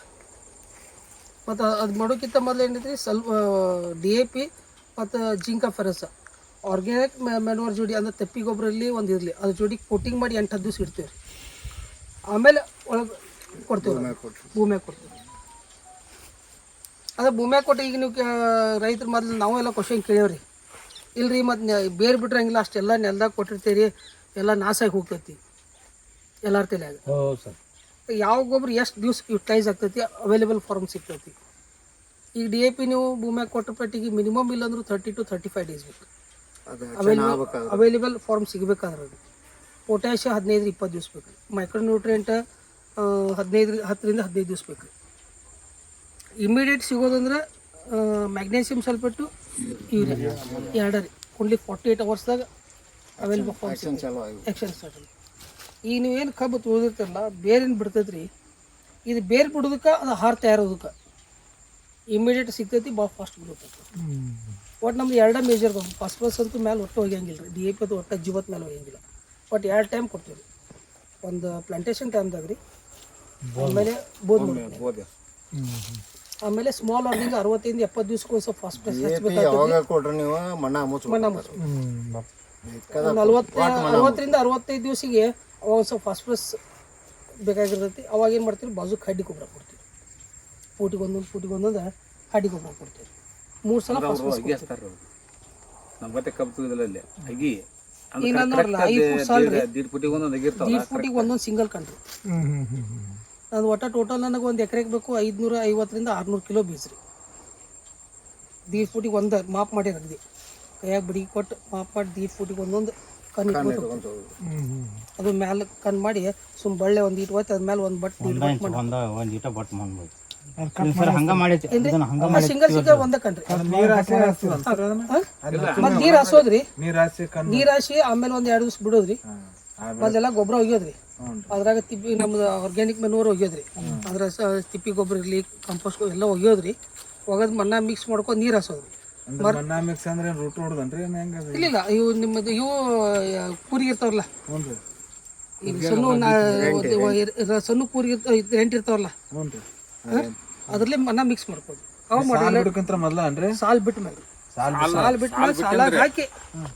ಸಾಲ ಹಾಕಿ ಆಮೇಲೆ ಮಣ್ಣ ಮಿಕ್ಸ್ ಮಾಡ್ಕೊಂಡು ನೀರು ಬಿಟ್ಟು ಆಮೇಲೆ ಕಬ್ಬು. ಈಗ ನೀವು ಹೆಂಗೈತ್ರಿ, ನಾವು ಸಂಖ್ಯಾಶಾಸ್ತ್ರ ಒಂದು ಎಕರೆಗೆ 6,000 ಬರೋಬ್ಬರ 6,850 ಕುಂತಾರೆ. ಅಂದ್ರೆ 6,000 ಕೂತು ಅಂದ್ರೆ ಪ್ರತಿಯೊಂದು ಗ್ಯಾಪ್ ಇರಬಾರ್ದು, ಒಂದು ಹುಸಿಸಕ್ಕೆ ಹೋಗಿರ್ಬಾರ್ದು. 6,000 ಬರಬೇಕು. ಅದಕ್ಕೆ ಏನ್ ಮಾಡ್ತೇವ್ರಿ, ಎಕ್ಸ್ಟ್ರಾ ಮತ್ತು ನಾವು ಒಂದು ಕೆಲವೊಂದು 10-15% ಎಕ್ಸ್ಟ್ರಾ ಸಸಿ ತಯಾರು ಮಾಡ್ತೀವಿ. ಆಮೇಲೆ ಅದಕ್ಕಿಂತ ಅದು ಎಲ್ಲಿ ಗ್ಯಾಪ್ 20-25 ದಿವಸಿಗೆ ಇಮಿಡಿಯೇಟ್ ಹಚ್ಕೊಂಡ್ಬಿಡ್ತೀವಿ. ಅದು ನಮ್ಗೆ 6,000ಕ್ಕೂ 6,000 ಕೊಡ್ತೀವಿ. ಒಂದು ಇದಕ್ಕೆ ನಾವು ಈಗ ಮರಿ ಭಾಳ ಹೊಡ್ಸಂಗಿಲ್ಲ ರೀ, ಶಿಸ್ತ ಮರಿ ಹೊಡಿಸಿ 15-20 ಮರಿ ಹೊಡ್ಸಂಗಿಲ್ಲ. ಅದಕ್ಕೇನೈತ್ರಿ, ಭಾಳ ಅಂದ್ರೆ 12 ಸ್ಟಾರ್ಟಿಂಗ್ 12-13 ಅಷ್ಟೇ ರೀ. 12-13 ಇದ್ದಿದ್ದು ಆಮೇಲೆ 120 ದಿವಸಿಗೆ ರೀ ಅದ್ರಾಗ 7-8 ಗಣಿ ಕಟ್ಟಿರ್ತಾವೆ, ಉಳಿಕೆ ಸಣ್ಣ ಸಣ್ಣ ಮರಿ ಇರ್ತಾವೆ. ಆ ಸಣ್ಣ ಮರಿ ಎಲ್ಲ ಮುರಿ ತೆಗಿತೇವೆ ರೀ. ಅದು 8-9-10 ಅಷ್ಟೇ ಕಾಯ್ತೀವಿ ರೀ. ಕಾದು ಆಮೇಲೆ ಮಣ್ಣು ಎಷ್ಬಿಡ್ತೀವಿ. ಅದು 6,000 × 8 48,000 ಗಳ ಆತ್ರಿ. 48ರಿಂದ 50,000 ಗಳ. ಒಂದು 10,000 ಗಳ ಹಿಂಗೆ ಕಬ್ಬು ಬೀಳ್ತೈತಿ ರೀ, ಮುರಿತೈತಿ, ಬೋದ್ ಮಾಡ್ತೀವಿ ಮುರಿತೈತಿ, ಇಲ್ಲ ಏನೋ ಒಂದು ಗಾಳಿ ಮುರಿತೈತಿ. ಒಂದು 10,000 ಮುರಿದ್ರೂ ರೀ 40ರಿಂದ 42,000 ಗಳ ನಮ್ಮ ಫ್ಯಾಕ್ಟ್ರಿಗೆ ಹೋಗ್ಬೋದು. ಈ ಕ್ಯಾಲ್ಕುಲೇಷನ್ ಪ್ರಕಾರ ಒಂದು ಕಬ್ಬು 1.5 ಕಿಲೋ ಮಾಡಿರಿ 60, 2 ಕಿಲೋ ಮಾಡಿರಿ 80, 2.5 ಕಿಲೋ ಮಾಡಿರಿ 100. ಈ ಸಲ ನಾನು 3 ಕಿಲೋ ಟೋಟಲ್ ಎವರೇಜ್ ಬಂದೈತಿ. 4 12 120 ಟನ್ ಒಂದು 100 ಗ್ರಾಮ್ ಹೆಚ್ಚು ಕಡಿಮೆ. 2 ಎಕರೆ 15 ಗುಂಟೆ 270 ಅಂದ್ರೆ ನಾ ಈಗ 4ನೇ ವರ್ಷ ಮಾಡತ್ತಿದ್ರಿ. ಇದಕ್ಕೆ ಒಂದು ಕ್ಯಾಲ್ಕುಲೇಷನ್ ಮೇಲೆ ರೀ ಒಟ್ಟು ಅದು ಹುಯ್ಯತ್ತು ಹಚ್ಚಿ ಹುಯ್ಯತ್ತು ಮರಿ ಓಡಿಸ್ಕೊಂಡು ಈಗ ನೋಡ್ರಿ ಸ್ವಸ್ಥ ಒಂದು 15-20 ಮರಿ ಬಂದಿರ್ತಾವ್ರಿ. ಅದೊಂದು 5-6 ತಿಂಗಳಾದ ಕೂಡ ಕೆಳಗೆ ಮರಿ ಆಟೋಮೆಟಿಕ್ ಸಾಯತ್ತವ್ರು. ಗಾಳಿ ಬೆಳಕಿಂದ ಸಾಯತ್ತವ್ರಿ. ಖರೆ ಸಾಯ್ಬೇಕಾದ್ರೆ ನಮ್ಮ ಗೊಬ್ಬರ ತಿಂದ ಸಾಯೋದ್ರಲ್ಲ ಅದು ವೇಸ್ಟ್ ಅಲ್ಲ. ಈಗ ನಾವು ಏನೋ ಹಚ್ಚಿ ಕೊಟ್ಟಿರ್ತೀವಿ 50% ಬಿದ್ದು ಸಾಯ್ತಾವ್ರಿ. ಸತ್ರು ಮತ್ತು ಅದು ನಮ್ಮ 5 ಚೀಲ ಗೊಬ್ಬರ ತಿಂದ ಸಾಯ್ತಿರಲ್ಲ, ನಮ್ದು 5 ಚೀಲ ಗೊಬ್ಬರ ಹೋತ್ರಲ್ಲ, ವೇಸ್ಟ್ ಆತ್ರಲ್ಲ. ನಮ್ಮ ನಮಗೇನು ಬೇಕು ರೀ, ಫ್ಯಾಕ್ಟ್ರಿಗೆ ಹೋಗಿ ಕಬ್ಬ ಬೇಕು, ಅದ ನಮ್ಮ ಕಬ್ಬು. ಸಾಯು ಕಬ್ಬು ನಮ್ಗೆ ಬ್ಯಾಡ್ರಿ. ಅದಕ್ಕೆ ಏನು ಮಾಡ್ತೀವಿ, ಮೊದಲೇ ಸಾಯು ಕಬ್ಬು ಎಲ್ಲ ತೆಗೆದು ಆಮೇಲೆ ಗೊಬ್ಬರ ಕೊಟ್ಟು ನಾವು ಇದು ಮಾಡಿದ್ರಿ ಅದು ಪರ್ಫೆಕ್ಟ್. ನಮ್ಗೆ ಎಷ್ಟು ಗಳ ಕಬ್ಬು ಬೇಕು, ಎಷ್ಟು ಇದು ಬೇಕು ಅಷ್ಟು ಕಂಟಿನ್ಯೂ ನಾವು ಮೇಂಟೈನ್ ಮಾಡ್ಕೊತ ಹೋದು ಅಂದ್ರೆ ರೀ ಆರಾಮ್ 2 ಕಿಲೋ 2.5 ಕಿಲೋ 3 ಕಿಲೋ ಅಂತೂ ಬಂದೇ ಬರ್ತಾವೆ ರೀ. ಅದಕ್ಕೆ ಸ್ಪೇಸಿಂಗ್ ಇರ್ತದೆ 5 ಫುಟ್. 10-12 ಅಷ್ಟೇ ಬಿಡ್ತೀರಿ. ಒಂದು ಗಂಟೆಗೆ 8 ರೀ. 8 ರೀ. ಹಾಂ, ಒಂದು ಗಂಟೆಗೆ 8. ಈ ಕಡೆ ಒಂದು 7 ಇತ್ತಂದ್ರೆ ಬಾಜುಕ್ಕೆ 9 ಬಿಟ್ಟಿರ್ತೀವಿ. ನಮ್ಮಲ್ಲಿ ಲೇಬರ್ ರೂಢಿ ಆಗಿಬಿಟ್ಟೈತೆ ನಾವು ಮುರಿ ಮುಂದೆ. ಅಂದ್ರೆ ನೋಡ್ಕೋತ ಅಂದಾಜು ಇದು ಮಾಡ್ಕೋತ 7, 8, 9, 7, 8, 9, 10 10 ಮುಂದಂತೂ ಒಂದು ಇರಂಗಿಲ್ಲ ರೀ. ಅಕಸ್ಮಾತ್ ಇಷ್ಟು ಮಟ್ಟಕ್ಕೆ ಮರಿ ಇತ್ತು ಅಂದ್ರೆ ಮುರ್ತದೆ ಇರ್ತೀವಿ ನಾವು. ಯಾಕೆ ಮುಂದೆ ಹೋಗಿ ಸಾಯ್ತೈತಿ ನಾವು. ಈ ಟೈಪ್ ನಾವು ಅದನ್ನ ಸಂಖ್ಯಾಶಾಸ್ತ್ರ ಕರೆಕ್ಟ್ ಮೇಂಟೈನ್ ಮಾಡ್ಕೋತ್ರಿ ಇದು. ಆಮೇಲೆ ಅವು ನೀವು ಮಾಡೋದು ಆರ್ಗ್ಯಾನಿಕ್ ಆದ್ರಿ ಏನು ರೀ ನೀವು ಆರ್ಗ್ಯಾನಿಕ್ ಆರ್ಗ್ಯಾನಿಕ ಗೋಕೃಪಾಮೃತ ಬಿಡ್ತೀನಿ ರೀ. ಗೋಕೃಪಾಮೃತ ನೀವೇ ತಯಾರು ಮಾಡ್ತೀರಿ. ಯಾವ ಕಂಪ್ನಿ ಆರ್ಗ್ಯಾನಿಕ್ ಒಂದು ಇದಂದ್ರೆ ಬ್ಯಾಕ್ಟೀರಿಯಾ ಬೇಕಾಗ್ತಾವ್ರಿ. ಇದಕ್ಕೆ ನಮ್ಮ ಭೂಮಿಯಾಗ ಬ್ಯಾಕ್ಟೀರಿಯಾ ಇಲ್ಲದೆ ಗೊಬ್ಬರ ಯುಟಿಲೈಸ್ ಆಗಲಿ. ಯಾವುದೋ ಒಂದು ನಮ್ಮ ಭೂಮಿಯಾಗ ಏನೋ ಗೊಬ್ಬರ ಕೊಡ್ಬೇಕು, ಯಾವುದೂ ಬೆಳೆ ಡೈರೆಕ್ಟ್ ತಿನ್ನಂಗಿಲ್ಲ. ಅದು nitrogen fixing bacteria, potash mobilising bacteria, phosphorus soluble bacteria. ಇವು ಬ್ಯಾಕ್ಟೀರಿಯಾನ ಆಹಾರ ತಯಾರು ಮಾಡಿ ಕೊಟ್ಟಾಗನ ಇದಾಗ್ತೈತಿ. ನಮ್ಮ ಭೂಮಿಯಾಗ ರಗಡ್ ಸಾಕಷ್ಟು ಐತ್ರಿ. ಖರೆ ನಾವು ಅದನ್ನ ಕಲ್ಟಿವೇಶನ್ ಮಾಡಿ ಇದು ಮಾಡಿ ಕಮ್ಮಿ ಆಗ್ಯಾವ್ರಿ. ಅಂದ್ಕೂಲೆ ಅವನೊಂದು ಕ್ರಿಯಾಜಿನ್ ಕಂಪ್ನಿದು ಒಂದು ಜನ್ ಬ್ಯಾಕ್ಟೀರಿಯಾ ಅಂತ ಐತ್ರಿ. ಅದೊಂದು ಎಕರೆಗೆ ಒಂದು 2-3 ಸಲ ಕೊಡ್ತೇವೆ 1 kg. ಉಳ್ಕಿದ್ದೇನು ಯಾವ್ದು ಕಂಪ್ನಿ ಆರ್ಗ್ಯಾನಿಕ್ ಆದ ಇದನ್ನು ಕೊಡ. ಮತ್ತೆ ಈಗ ಬ್ಯಾಕ್ಟೀರಿಯಾ ನೀವು ಹೊಡಿತೀರಲ್ರಿ, ಅವಕ್ಕೆ ಸಾಯೋದಿಲ್ಲ ಅಂದ್ರೆ ಯಾವ್ದು ರೀ ಇವಾಗ ಇವು ರೀ ಎಣ್ಣೆ ಬಿಡ್ತೀರಿ. ಕೆಳಗಂತೂ ಏನು ಬಿಡಂಗಿಲ್ಲ ರೀ. ಗೆರ್ಲೆ ಉಳಕ್ಕೆ ಬಿಡ್ತಾರೆ. ಹಾಕ್ತಿರಲ್ಲ ಅವನ್ನ ಸ್ಟಾರ್ಟಿಂಗ್ ಒಮ್ಮೆ ಬಿಟ್ಟಿರ್ತೀವಿ ರೀ. ಅದ ನೀವು ಸ್ಟಾರ್ಟಿಂಗ್ ಬಿಡೋದನ್ನ ಆರ್ಗ್ಯಾನಿಕ್ ಬಿಡೋದನ್ನ ಚೇಂಜ್ ಮಾಡ್ಬೇಕು ಟೈಮಿಗೆ ಚೇಂಜ್. ಮಿನಿಮಮ್ ನೋಡ್ರಿ ಒಂದು ಫರ್ಟಿಲೈಸರ್ ಹಾಕಿ ಒಂದು 10-15 ದಿವಸ ಡಿಫ್ರೆನ್ಸ್ ಮೇಲೆ ನೀವು ಬ್ಯಾಕ್ಟೀರಿಯಾ ಬಿಡ್ರಿ. 2 ಕುಡಿ ಬಿಡಂಗಿಲ್ಲ. ಮತ್ತು ಪ್ರಮಾಣ ಸಾಯ್ತೈತ್ರಿ, ಇಲ್ಲ ಅನ್ನಂಗಿಲ್ಲ, ಪ್ರಮಾಣ ಸಾಯ್ತೈತ್ರಿ. ಆದ್ರೂ ನಮ್ಮಲ್ಲಿ ಇದು ಭೂಮಿಯಾಗ ಆರ್ಗ್ಯಾನಿಕ್ ಮೆನ್ಯೂರ್ ಹೆಚ್ಚು ಮಾಡ್ಕೊಡ್ತೀವಲ್ಲ. ಅದಕ್ಕೆ ಈಗ ಹಸಿರಲ್ಲಿ ಗೊಬ್ಬರ ಹಾಕಿರ್ತೇವೆ, ತಿಪ್ಪಿ ಗೊಬ್ಬರ ಹಾಕಿರ್ತೇವೆ, ಕಾಂಪೋಸ್ಟ್ ಗೊಬ್ಬರ ಹಾಕಿರ್ತೇವೆ. ಅದಕ್ಕೆ ಮೇನ್ ಆಹಾರ ಆರ್ಗ್ಯಾನಿಕ್ ಆಹಾರ ಕೊಟ್ಟಿರ್ತೀವಲ್ಲ. 25% 25-30% ಹೋಗತ್ತಂದ್ರೆ ಒಂದು 20-25% ಅದು ಹೋಗುತ್ತೆ. ಅಂದ್ರೆ 70% ನಮಗೆ ಸಿಗ್ತೈತಿ. ಕಳೆ ನಿರ್ವಹಣೆ ಹೆಂಗೆ ಮಾಡೋದು ಸರ್? ಕಳೆ ನಿರ್ವಹಣೆ ನಾನಂತೂ ಒಟ್ಟು ನಂದು ಎಕರೆಗೆ 2500 ರೂಪಾಯಿ ವರ್ಷ ಕೂಡಿ ಕಳೆದೀವಿ. ಅಂದ್ರೆ ತಗಸೋಂಗ ಇಲ್ಲ ಅಂದ್ರೆ ತೆಗ್ಸಂಗಿಲ್ಲ, ಒಳಗೆ ರೆಂಟಿ ಹೊಡಿಯಂಗಿಲ್ಲ, ಕುಂಟಿ ಹೊಡಿಯಂಗಿಲ್ಲ, ಏನೂ ಇಲ್ಲ.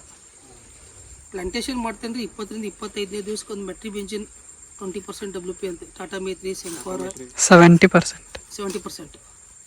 ಅದೊಂದು ಸ್ಪ್ರೇ ಮಾಡ್ಕೊಂಡ್ಬಿಡ್ತೀವಿ ರೀ. ಅದು ಫ್ರೀ ಎಮರ್ಜೆನ್ಸಿ, ಪೋಸ್ಟ್ ಎಮರ್ಜೆನ್ಸಿ ಎರಡೂ ತೆಗೆದ ಮಾಡ್ತೈತಿ. ಮತ್ತು ಯಾವಾಗ ಕಳೆ ಇರಲಿ ಒಟ್ಟು 1 ಎಲೆ 2 ಎಲೆ ಇದ್ದಾಗ ಅಷ್ಟು ಸ್ಪ್ರೇ ಮಾಡ್ಕೊಂಡು ಅದೆಲ್ಲ ನಾಟ್ಲಿ ಬರಲಿ ಶಿಷ್ಟಿ ಹತ್ರ ಬಂದ್ಬಿಟ್ಟಿಗೆ 2,4-D, ಆಮೇಲೆ ಇದನ್ನ ನಮ್ದು ಟಮರ ಇವನ್ನೆಲ್ಲ ಕೂಡ ಮಿಕ್ಸ್ ಹೊಡಿತೀವಿ ರೀ. ಕಸನೂ ಪೂರ ಸಾಯಂಗಿಲ್ಲ, ಇದು ಕಬ್ಬಿ ಬರ್ತೈತಿ. ಹಾಂ, ಅದಕ್ಕೆ ರೀತಿ ನೀವು 20-25 ದಿವಸ ಇದ್ದಾಗ ರೀ 2 ಎಲೆ 3 ಎಲೆ ಇದ್ದಾಗ ಒಂದು ಟಾಟಾ ಮಿತ್ರ ಹೊಡಿಬಿಡ್ತೀವಿ. ಅರ್ಧ ಕಿಲೋ 10 ಪಂಪ್ ಹೊಡಿಬಿಡ್ತೀವಿ ರೀ. ಅದು ಹೊಡಿತಂದು ಅಪ್ ಟು ನಮ್ದು ಅರ್ಧಿಂಗಪ್ ಮಟ್ಟ ನಮ್ದು ಒಟ್ಟು ಕಸ ಬರೋಂಗಿಲ್ಲ. ಅವು ಇಫೆಕ್ಟ್ ಆಗತ್ತವ್ರಿ, ಇಲ್ಲ ಅನ್ನಂಗಿಲ್ಲ. ಸ್ವಲ್ಪ ಕಸದ ಔಷಧಿ ಹೊಡಿಯೋದ್ರಿಂದ ಭೂಮಿ ಇಫೆಕ್ಟ್ ಆಗತೈತಿ. ಅದು ನಾವು ಕಸ ಬೆಳಿಬೇಕು, ಕಸ ಕಿತ್ತು ಒಗಿಬೇಕು, ಅದು ನಮಗೆ ಫಲವತ್ತತೆ ಅದು ಬರೋಬ್ಬರಿ ಐತಿ. ಅದಂತೂ 100%. ಕಸ ಎಷ್ಟು ಭೂಮಿಯಾಗ ಬೆಳಿತಿದ್ರಲ್ಲ ಅಷ್ಟು ನೆಲದ ಫಲವತ್ತತೆ ಹೆಚ್ಚದ. ಯಾಕೆ ಕಸ ಹೆಂಗೆ ನಮ್ಮಲ್ಲಿ ಕಸ ಯಾವ್ದು ಕಸ ಹೈಯೆಸ್ಟ್ ಬೆಳಿತಿರ್ತದಲ್ಲ, ಭೂಮಿ ಫಲವತ್ತತೆಯನ್ನು ಕಸ ಬೆಳಿತಿರ್ತೈತಿ. ಭೂಮಿ ಫಲವತ್ತತೆ ಇಲ್ಲ ಕಸ ಬೆಳೆಯಂಗಿಲ್ಲ. ಆದ್ರೆ ಏನೈತ್ರಿ, ಕಸ ಅಷ್ಟು ನಾವು ತೆಗಿಯಕ್ಕೆ ಲೇಬರ್ ಪ್ರಾಬ್ಲಮ್ ರೀ. ಈ ಲೇಬರಿಗೆ ಹಚ್ಚಿದ್ದು ಅಂದ್ರೆ ರೀ 1 ಎಕರೆ ತೆಗಿಬೇಕಾದ್ರೆ 10-12 ಸಾವಿರ ರೂಪಾಯಿ ಲೇಬರ್. ಮತ್ತು ಅಲ್ಲೇ ಒಳಗೆ ಕಸಾನ ಅದನ್ನ ಮುರಿದು ಹಾಕ್ಬೇಕಂತಂದ್ರೂ ಒಳಗೆ ರೆಂಟಿ ಕುಂಟಿ ನಾವು ಪವರ್ ಟೇಲರ ಅವು ಹಾಕಬೇಕ್ರೆ ಅವು ಹಾಕಿದ್ದು ನಡು ಸಾಲಾಗಿಂದ ಉಳಿತೈತ್ರೆ ಸಾಲಾಗಿನ ತೆಗಿಯಾಕ್ರೆ ಕಸ ಆಳು ಕುಂಡಬೇಕ್ರೆ ಈಗ ಆಳುಗಳು ಇಲ್ಲದವ್ರಿ ಪ್ರಾಬ್ಲಮ್ ಭಾಳ ಐತಿ. ಈಗ ನಮ್ಮಲ್ಲೇ ರೀ ಆಳ್ಗಳು ಅದಾರ್ರಿ ಕೆಲಸ ಮಾಡೋದಿಲ್ರಿ. ಅದೇನ್ರಿ ಜನಸಂಖ್ಯೆ ರಗಡಿ ಈಗ ಅಲ್ಲ ಅಲ್ಬಿಟ್ರಿ ಅದಂತೂ ನೋಡ್ರಿ ಅದು ಮುಂದಿನ ಮಾತಾಡೋದು ಬೇಡ್ರಿ. ಡಾಕ್ಟರ್ ಸಂಜಯ್ ಮಾಣಿ ಅವ್ರು ನಮ್ಗೆ ಸ್ವಲ್ಪ ಫೋನು ಇದಕ್ಕೆ ಅಟೆಂಡ್ಸ್ ರೀ ಅಂದ್ಕೂಲೆ ಅವ್ರು ನೋಡೋಣ ಅಂತೇಳಿ ಒಂದು ನಂದು 16 ಎಕರೆ ಜಮೀನು ರೀ ಅಟ್ಟ 42 ಗುಂಟೆ ಯಾಕೆ ಸುಳ್ಳೆ ಮಾಡಿ ಕೈ ಸುಟ್ಕೋದು ಬೇಡ ಅವ್ರು ಮಾಡ್ಯಾರ ಅಂತೇಳಿ ಹಾಗೆ 42 ಗುಂಟೆ ಅಷ್ಟು ಟ್ರಯಲ್ ಮಾಡಿರಿ. ಪೈಲ ವರ್ಷ ಮಾಡೋದಕ್ಕಂದ್ರೆ ಒಂದು ಅಗ್ದಿ ಸಕ್ಸಸ್ 108 ಟನ್ ಮಾಡಿರೋದು 42 ಗುಂಟೆ. ಆಮೇಲೆ ಏನು ಮಾಡಿದ್ರಿ 2 ಎಕರೆ ಮಾಡಿ ಎಕರೆ 96 ಬತ್ತು. ಆಮೇಲೆ 4 ಎಕರೆ ಮಾಡಿರಿ. ಆಮೇಲೆ ಅದು 100, 102, 103 ಟನ್ ಬತ್ತು. ಈ ವರ್ಷ ಅದು 2 ಎಕರೆ 15 ಗುಂಟೆ ಒಂದು ಐತ್ರಿ. ಆಮೇಲೆ ಈಗ ಸದ್ಯ ಇನ್ನೂ ಕಬ್ಬು ಹೋಗೋದೈತ್ರಿ ಒಂದು 2 ಎಕರೆ. ಅದು 2 ಎಕರೆ 15 ಗುಂಟೆದ 270 ಟನ್ ಮಾಡಿ. ನಾನು ಟೋಟಲ್ 16 ಎಕರೆ ಇದ್ರು ರೀ. ನಂದು ಕಲ್ಟಿವೇಶನ್ ನಂದು ಕಬ್ಬು ಇರೋದು ಅಗ್ರಿ ಪರ್ಫೆಕ್ಟ್ ಬೋದೆಲ್ಲ ಬಿಟ್ರಿ. ಬೋದೆಲ್ಲ ಬಿಟ್ಟು 15 ಎಕರೆ ಕುಂತೈತಿ. 14 ಎಕರೆ ರೀ. ಪ್ರತಿ ವರ್ಷ ಒಟ್ಟು 4 ಎಕರೆ ಲಾವಣಿ ರೀ, 4 ಎಕರೆ ಕುಳೆ ಕಬ್ಬ, 5 ಎಕರೆ ಪ್ಲ್ಯಾಂಟ್ ಪ್ರೊಫೆಷನ್. ಎಷ್ಟು 3 ಕುಳಿನ ತೆಗಿತೀರ ಸರ್? 2 ರೀ. 2 ಒಂದು ಲಾವಣಿ ಒಂದು ಕುಳೆ ಕಬ್ಬ. ಹಚ್ಕಪ್ಪ 5 ಎಕರೆ, ಹಚ್ಕಬ್ಬ 4 ಎಕರೆ ಎಣ್ಣೆ ಕುಳಿ, 5 ಎಕರೆ ಕುಲ್ಲವಲ್ಲ ಒಳ್ಳೆ ಹಚ್ಕಪ್ಪಿಗೆ. ಅದ್ರ ಮುಂದೆ ನಾವು ಡಿಸೆಂಬರ್ಗೆ ಹೋದ್ರೆ ಡಿಸೆಂಬರ್ದಿಂದ ಹಿಡ್ಕೊಂಡು ಅಪ್ ಟು ಜೂನ್ ಜುಲೈ ಮಟ್ಟ ಮತ್ತದ ಹಚ್ಕಪ್ಪ ಬರ್ಬೇಕ. ಒಳಗೆ 5 ಎಕರೆ ಹಸರಲ್ಲಿ ಗೊಬ್ಬರ ಹಚ್ಚೋದು, ಆಮೇಲೆ ಇದನ್ನ ಹಾಕೋದು, ಗೊಬ್ಬರ ಹಾಕೋದು, ನೆಲ ಕಸೋದು. 6 ತಿಂಗಳು ನಿಮ್ಗೆ ಟೈಮ್ ಸಿಗ್ತದೆ. ಒಟ್ಟು 9 ಪೋಣೆ 9 10 ಎಕರೆ ಹತ್ತೈತ್ರಿ. ವರ್ಷ 700 ಟನ್ ರೆಗ್ಯುಲರ್ದಾಗ ಬರ್ತೈತಿ. ಒಟ್ಟು ಸಣ್ಣ ಬಿತ್ತಿರನ್ರಿ? ಹಾಂ 2 ಸಲ ಸಣ್ಣ ಬೇಕು. ಪೈಲಾ ಸಲ ಏನು ಮಾಡ್ತೀವಿ ರೀ, ಕುಳೆ ಕಬ್ಬು ಏನು ಹೋಗ್ತೈತಿರಲ್ಲ ಹೋದ ಪೆಟ್ಟಿಗೆ ಕುಳೆ ತೆಗಿಯಂಗಿಲ್ಲ ಅದನ್ನ. ಕೋಲಿ ತೆಗಿಯಂಗಿಲ್ಲ ರೀ. ಕೋಲಿಯಾಗ ನಾ ಮೊದ್ಲು ಏನು ಮಾಡ್ತೀನಿ ರೀ, ಕೋಲಿ ಎಲ್ಲ ರೋಟ್ರು ಹೊಡೆದು ಸರ್ ಊರಿಗೆ ಬಂದನ್ರಿ ನಾನು ಬೆಳೆ ಮಾಡ್ಕೊಂಡು ಅದನ್ನ 5-5 ಸಾವಿರ ರೂಪಾಯಿ ಖರ್ಚು ಸಣ್ಣ ಬೇಕಾದ್ರೆ. ಈಗ ನಾವು ಹೋದ ವರ್ಷದಿಂದ ಏನು ಮಾಡತ್ತೀವಿ ರೀ, ಕೋಲಿ ಕಬ್ಬು ಹಂಗೆ ಕಾಯ್ತೇವ್ರಿ. ನಡು ಸಾಲಾಗನ ರೆಂಟಿ ಸಾಲ ಸುಡ್ತೀರ ಅದನ್ನ? ಇಲ್ಲ ರೌಂಡಿ ರೌಂಡಿ ಎಂದು ಸುಡಂಗಿಲ್ಲ, ಸುಡಾಕು ಹೋಗ್ಬೇಡ್ರಿ. ಮತ್ತೆ ಹೆಂಗ್ ಬಿತ್ತೀರಿ ಸರ್ ಅದ್ರಾಗ? ನಾವು ಪೆಂಡಿ ಮಾಡಿ ತಕ್ಕೋತೀವ್ರಿ. ಪೆಂಡಿ ಮಾಡ್ತೀವಿ ನಮ್ಮಲ್ಲಿ ಮಷೀನ್ ಅದಾವ್ರಿ, ಪೆಂಡಿ ಮಾಡಿ ತಕ್ಕೋತೀವ್ರಿ ಅದನ್ನ ಹೊರಗೆ. ಆಮೇಲೆ ಇದು ನಡು ರೆಂಟಿ ಸಾಲ ಹಾಕ್ತೇವೆ. ಪೈಲೆ ಸಾಲ ಹಾಕೊಂಬಂದು ಏನು ಮಾಡ್ತೇವ್ರಿ, ಹೆಸರು, ಉದ್ದ, ಅಲಸಂಬಿ, ಕಡ್ಲಿ, ಆಮೇಲೆ ಸೋಯಾಬೀನ್ ರೀ, ಎಣ್ಣೆ ಕಾಳುಗಳು, ಇದು ನಮ್ಮ ಸಾಸ್ಮಿ, ಎಳ್ಳ, ಒಟ್ಟು ಏನಕ್ಕೆ ಸಿಗ್ತೈತಿ ಸಣ್ಣ ಎಲ್ಲ ಕೂಡೇ ಬಿತ್ತಲ್ಲ ಒಳಗೆ. ಒಂದೊಂದೊಳಗೆ ಒಂದೊಂದು ನ್ಯೂಟ್ರಿಯೆಂಟ್ ಇರ್ತೈತೆ ರೀ. ಈ ಹೆಸರೊಳಗೆ ಬೇರೆ ನ್ಯೂಟ್ರಿಯೆಂಟ್ ಐತಿ, ಉದ್ದೊಳಗೆ ಬೇರೆ ಐತಿ. ಆಮೇಲೆ ಎಣ್ಣೆ ಕಾಳು ಒಳಗೆ ಸಲ್ಫರ್ ಹೆಚ್ಚಿರ್ತೈತಿ.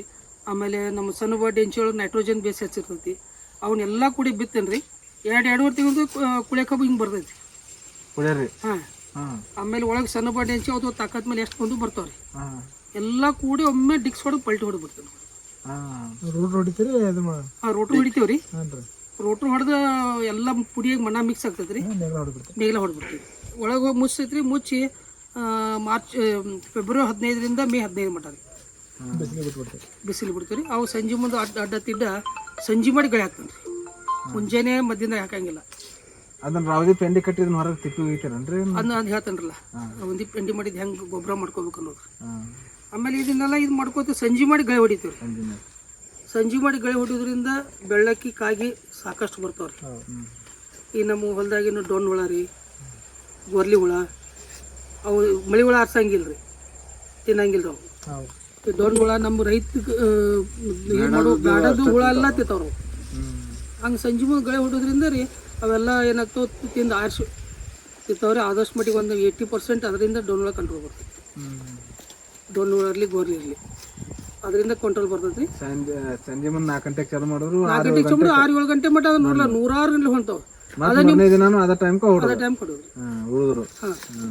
ಈಗ ನೋಡ್ರಿ ಮಧ್ಯಾಹ್ನ 12 ಗಂಟೆ ಹೊಡೆದ ಒಂದು 10-20 ಅಷ್ಟು ಬೆನ್ನ ಹತ್ತ. ಈ ಟೈಮ್ದಾಗ ಹೊಡಿದಿ ಭಯಂಕರ ಬೆನ್ನ ಹತ್ತ. ಅಷ್ಟೆಲ್ಲ ಕಂಪ್ಲೀಟ್ ಮಾಡ್ಕೋತೀವ್ರಿ. ಮಾಡ್ಕೊಂಡು ಮತ್ತೇನು ಮಾಡ್ತೀವಿ, ಮೇ 15ಕ್ಕೆ ರೋಣಿ ಮಳೆ ಬರ್ತೈತ್ರಲ್ಲ, ಅಷ್ಟು ಒಳಗಟ್ಟು ಮಳೆ ಬೀಳೋದಕ್ಕೆ ಒಳಗೆ ಎಲ್ಲ ಫಲವತ್ತ ಪೂರಾ ತಯಾರು ಮಾಡ್ಕೊಂಡು ಸಾಲ್ ಬಿಟ್ಟು ರೆಡಿ ಇಟ್ಕೋತೀವಿ.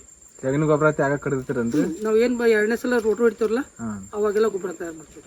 ಆ ಗೊಬ್ಬರ ಮಾಡಿದ್ದಂದ್ರೆ ಈಗೇನು ನಮ್ಗೆ ಏನಾರ ಪೆಂಡಿ ಮಾಡಿದ್ದ, ಈಗ ಶೈನಿ ಗೊಬ್ಬರ ಕೊಂಡು ತರಬೇಕಾದ್ರೂ ಭಯಂಕರ ಕಾಸ್ಟ್ಲಿ ಅದು, ಸಿಗಂಗಿಲ್ಲ. ನಮ್ಮಲ್ಲಿ ಅಷ್ಟು ತಯಾರು ಮಾಡ್ಬೇಕಂದ್ರೆ ದನಗಳಿಲ್ಲ. ಅದಕ್ಕೆ ಮತ್ತೆ ಫ್ಯಾಕ್ಟ್ರಿ ಕಂಪೋಸ್ಟ್ ತರಬೇಕಾದ್ರೆ ಕಾಸ್ಟ್ಲಿ ಭಾಳ. ಹಾಗೆ ಮಾಡ್ತೀವಿ. ಒಂದು ಎಕರೆಗೆ ಒಂದು 200 ಪೈಂಟ್ ಇರ್ತಾವೆ ರೀ. ಅವನ್ನ ಅಷ್ಟೆಲ್ಲ ಗೊಳೆ ಮಾಡ್ತೀವಿ.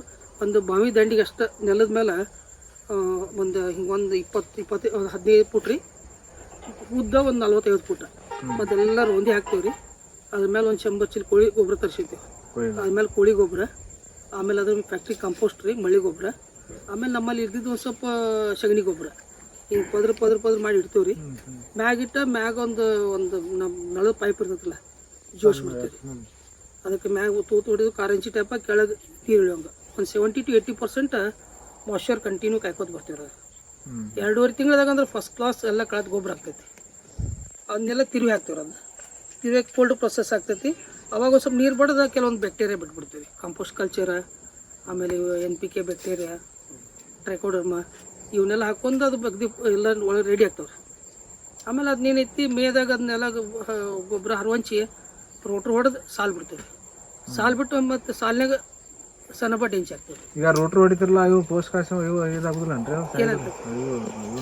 ಬ್ಯಾಕ್ಟೀರಿಯಾ ಇಲ್ರಿ, ಹಾಕಿ ಇಮಿಡಿಯೇಟ್ ಇದು ಮಾಡ್ಕೊಂಡು ಸಾಲ ಬಿಡ್ತಾರಲ್ಲ ಬಣ್ಣ ಹಾಕಿ ಬಿಸಿಲು ಬಿಡಂಗಿಲ್ಲ ರೀ.